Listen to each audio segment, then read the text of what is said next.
Okay, so today we're going to be talking about a potentially serious matter by the time January 2020 hits for YouTube gaming content creators, and even more specifically, Pokemon TCG content creators or any sort of Pokemon content creator as just in general. Now, what exactly we're going to be talking about here is COPPA. This is a guideline introduced by the FTC. Now, YouTube has provided some updates quickly, just updating their policy to comply with FTC's recent demands. I mainly figured this out, I found it out quite a while ago on Twitter, but really didn't take much notice of it.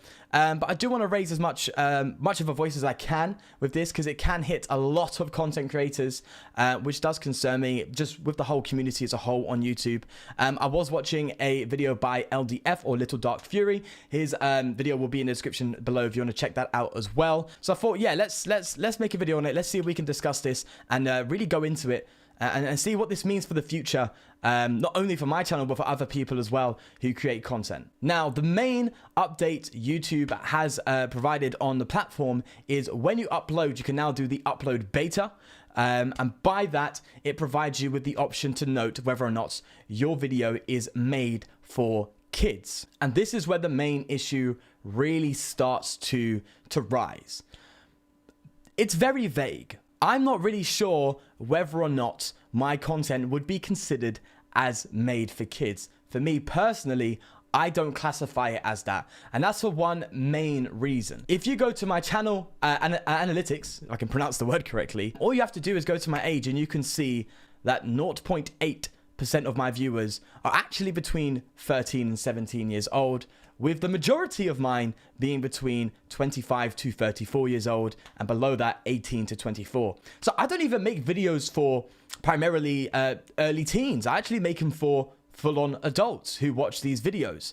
But you see, this is where it starts getting a bit tricky, because that doesn't mean these people are actually that age. You see, it's quite easy to log on to YouTube, make an account, and just provide a fake date of birth. That's the main issue here that FTC are really trying to bring up towards YouTube here. As much as this could potentially hit us in the future, I do understand that perspective. But there's still the issue of the fact that there are kids using the primary YouTube platform, not YouTube Kids, and still witnessing videos and advertisements, which is the big thing there, that aren't in fact directed towards well, kids. Let me give you an example. You see, me, I play CSGO. I watch CSGO videos, and so that results in me getting ads that are made for CSGO. This is something that did pop up, and this is where I'm slightly understanding. I want to make sure that I'm not taking side with them, and I just want to be at least on a level playing field, try and keep an open mind and understand everything as much as possible. But I had an advert pop up for Loot Bear, which is a site I do use, and the advert itself is 110% not family friendly. It says the P-U-S-S-Y word in it, just blatantly, straightforward, out loud. That is borderline a curse word. You know, it's debatable because you call a cat that, but the use of that nowadays would be classified as a curse word. Not a word I would really want my son to be throwing around in the streets, if you know what I mean.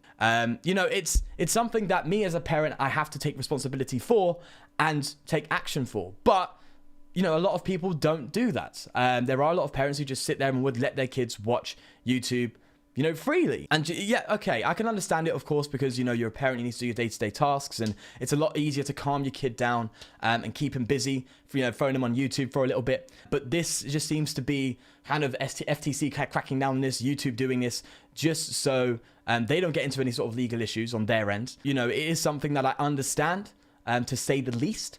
However, the amount of vagueness that is being provided to us content creators, I think, is not particularly justifiable. Now, they did try and provide a bit more clarity. They have a YouTube video just going into this. I'll leave that down below as well. That was uploaded a week ago, I believe, by YouTube creators. And there is one question in there, that kind of allows you to understand what they mean by made for kids. What if my content is applicable to a wide audience, but is not made for kids specifically? Think about what you're trying to reach with your content. Are you creating this content for children to enjoy, or does it appeal to more parents and adults? As the creator, you know the best when it comes to your audience. Okay, cool. This is the issue. Also, take a look at the features of your video. Does it have actors, characters, activities, games, songs, or stories that attract children particularly? If so, your video may be made for kids. So the content in itself, not the context of which you are applying to the content alone, is enough to clarify it as made for kids. So let me just kind of clarify what that means. If I take, let's say, the Pokemon game, and apply adult-based humor on top of it. Now, let me give you the perfect example of that. Max Mofo. So he is a person who opens Pokemon videos, but his content is mature. You know, he has mature jokes, he has swear words, stuff that is not child-friendly. But because he is uploading Pokemon packs, he is engaging with the Pokemon product, which then in turn is directed towards children. You know, I did hear Little Dark Fury say this, and I'm going to respectfully disagree. Not in a harsh way, of course, but he said the game's not made for kids. I believe it is made and targeted towards kids. It's put in toy stores, it's advertised on TV, on kids shows. I believe it is targeted towards children to play. And to get involved with. But I believe the engagement in the community itself, the competitive community, is not primarily kids. I can understand that completely. But the product itself is directed, in my opinion, towards kids. The issue is context. If you take something directed towards children and change the context of that in your content to make it more adult-based, apply some adult humor in there, your content is not made for kids, simply put. But kids can still be attracted to the content by the thumbnail. They can still be attracted to the content in general by seeing the product that you are engaging with. And I'm not trying to throw a bone out to YouTube here. I'm trying to be as honest as possible. If a child saw a video with a character they like, it doesn't matter the context, they're going to click on it. And of course, that's when it goes to the matter of responsibility of the parents, allowing their children to watch these videos, or at least try and monitor them, or try and get them onto YouTube Kids. So this is something that, judging by the information they are providing, seems to be something that will hit any sort of content creator that regardless of what they're saying or doing in their videos, if they're engaging with a product, so if it's gaming, they're engaging with the product, the game itself, or the company, whatever, or the franchise. So in our case, Pokemon is the franchise that we're engaging with and talking about and making our videos around.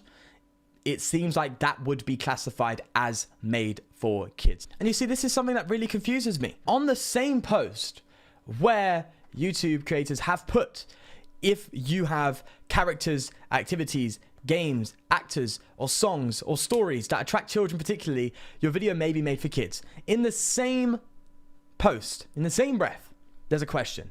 Does this impact Minecraft or gaming videos? Should gaming content be marked as made for kids? It says, while different games appeal to different audiences, think about whether the content you've created itself is directed towards kids, not just the audience of the game you're playing in a video. So, although they have said on one hand, the product itself being targeted toward kids means that you need to mark it as made for kids, or it may be the case, let's say. They're also saying on the other hand, well, it's about the content you create, actually. It's two contradictions here. Maybe it's a combination of the two. If it's a combination of the two, then you're entering the realm of subjectivity, not objectivity. You're entering the realm of someone going, is it? I don't know. And that's a problem, because when you do that, you can't mass regulate a subjective matter. If there's no way to make it quantitative data and be able to regulate that, you're going to have a lot of problems, because when you come to the qualitative data, it's very hard, one, to measure, and also to regulate.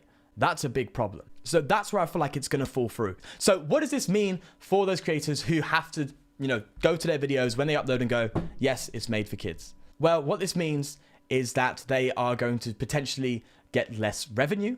They may have features on your channel, such as comment sections, removed. That could be a really serious problem, because that removes the engagement for YouTubers. Therefore, if the algorithm is still the case where they're more likely to promote videos based on engagement, so comments, likes, watch time, then that's one factor taken out, and therefore giving them a slight disadvantage. I don't know if that's something YouTube are going to balance out or not. I'm not 100% sure, but it does negatively affect those in the algorithm. And that's what YouTube have stated. They're saying your revenue will drop and you will lose these features if you're classified as a channel that makes content for kids. So YouTube kind of have to turn the comment section off, because there are kids in the comments that shouldn't be. I do understand it, but it's just, it seems like an issue that YouTube shouldn't have to deal with personally, or at least if they could deal with it, removing features like comment sections, it seems like a bit harsh to the content creators themselves. You know, the last thing I want for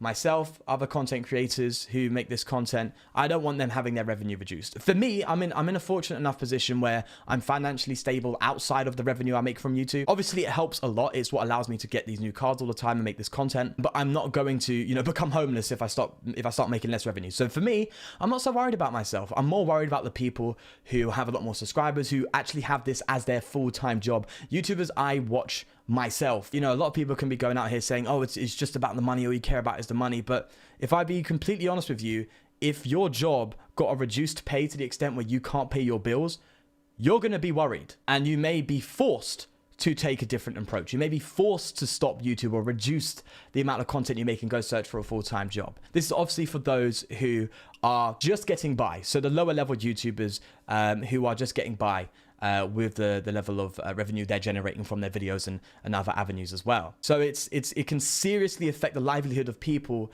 who don't even intend to make content for audiences under the age of 13. It's an issue because it's going to hit a bunch of people. It has the potential to cause a lot of trouble for those who are just scraping by, which is my concern. And I wouldn't say it would stop the PTCGO community as a whole, but it would definitely reduce the amount of content that's coming out. It would definitely take a hit. Will definitely take a hit by the looks of it. I would just hope, or at least like to take time to think and maybe there is a better alternative to this. Disabling comment sections doesn't really, you know, it can help obviously, but it also provides a real big problem for those who want to engage with their audiences. That's the reason why YouTube is so big. You get to directly engage with the creator. That's the difference between that and television. You don't have to go through a whole PR team. You don't have to go through the production or go through the company that oversees the channel just to potentially and probably not get in touch with the person you want to get in touch with. Obviously, there's other platforms like Twitter that allow you to do that, but it's removing a core concept of YouTube's for these specific YouTubers, YouTube gaming and stuff like that. The very least we can do is raise a voice. Try and see if there is a way for an alternative, because I don't think YouTubers should be hit this hard for something they have no control in. And that could lead to a lot of people being unfairly struck by this. And that's my concern is the collateral damage that can come through as a result of this, personally speaking. So although I want to add just a quick conclusion here, if I can speak English. Although I understand it and I see where they're coming from, it seems like something that may affect a lot of people in an unjust way, because there is vague information being provided, and what seems to be, judging by the information they are providing, something that could just be absolutely chaotic, because you cannot, and this is what YouTubers said themselves, manually monitor every piece of content thrown onto the platform.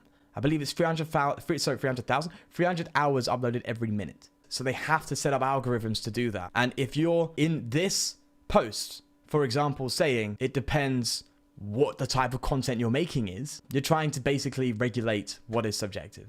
And in that case, this is where it's problematic. This is why I think, okay, this is just a prediction, the product that you're making the video with will probably be the primary factor.